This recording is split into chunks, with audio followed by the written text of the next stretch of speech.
అతని పేరు బెన్నీ. చిన్నప్పటి నుండి అతనికి ఎగరాలనే కోరిక ఉండేది. అందుకే ఆకాశంలో ఎగరడం కోసం అతను సైన్యంలో చేరాడు. చివరకు అతనికి ఒక మిషన్ కేటాయించబడింది. దీనికి అతను చాలా ఉత్తేజితుడయ్యాడు. అతను తన సహచరులకు వీడ్కోలు చెప్పి మిషన్కు బయలుదేరాడు. అయితే ఈ మిషన్ తన చివరి మిషన్ అవుతుందని అతనికి తెలియదు.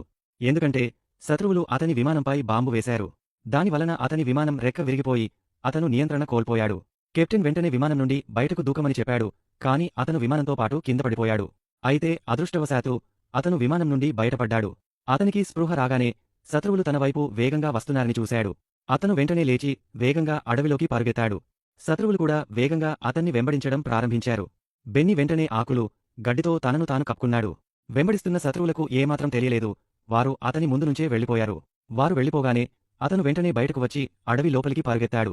అతను భయపడుతూనే ముందుకు కదిలాడు. అప్పుడతనికి ఒక చెక్కతో చేసిన షెడ్ కనిపించింది. అక్కడ అతనికి తినడానికి 2 పండ్లు దొరికాయి. అతను వెంటనే ఆ 2 పండ్లను తన దగ్గర పెట్టుకున్నాడు. ఎందుకంటే బయలుదేరే ముందు అధికారి అడవిలో జీవించడానికి మొదటి అడుగు ఏమిటో చెప్పాడు. అప్పుడే అతనికి అమెరికన్ హెలికాప్టర్ శబ్దం వినిపించింది. అతను వెంటనే బయటకు వచ్చి అరుస్తూ హెలికాప్టర్ను వెంబడించడం ప్రారంభించాడు. కానీ హెలికాప్టర్ అతని చేతికి అందకుండా వెళ్లిపోయింది. అతను ఒక కొండపై నిలబడి చుట్టూ ఏదైనా విమానం ఉందా లేదా అని చూడటం ప్రారంభించాడు. చాలాసేపు ఎదురుచూసినా విమానం ఏదీ కనిపించలేదు. దానితో అతను పూర్తిగా నిరాశపడ్డాడు. అటువైపు శత్రువులు ఇంకా అతని కోసం గాలించడం మానలేదు. అతను అలిసిపోయి నది దగ్గరకు నీరు తాగడానికి వచ్చాడు.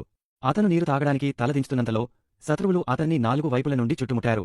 రోజంతా అడవిలో పరిగెత్తిన తర్వాత కూడా అతను చివరికి శత్రువులకు ఖైదీగా చిక్కాడు. వారు అతన్ని పట్టుకుని తమ గ్రామానికి తీసుకెళ్లారు. వారు అతనికి ఏమీ చేయరని అతను అనుకున్నాడు. కాని మరుక్షణమే అతని తాళ్లు విప్పబడ్డాయి. అతని చేతులు, కాళ్లు ఒక స్తంభానికి కట్టబడ్డాయి.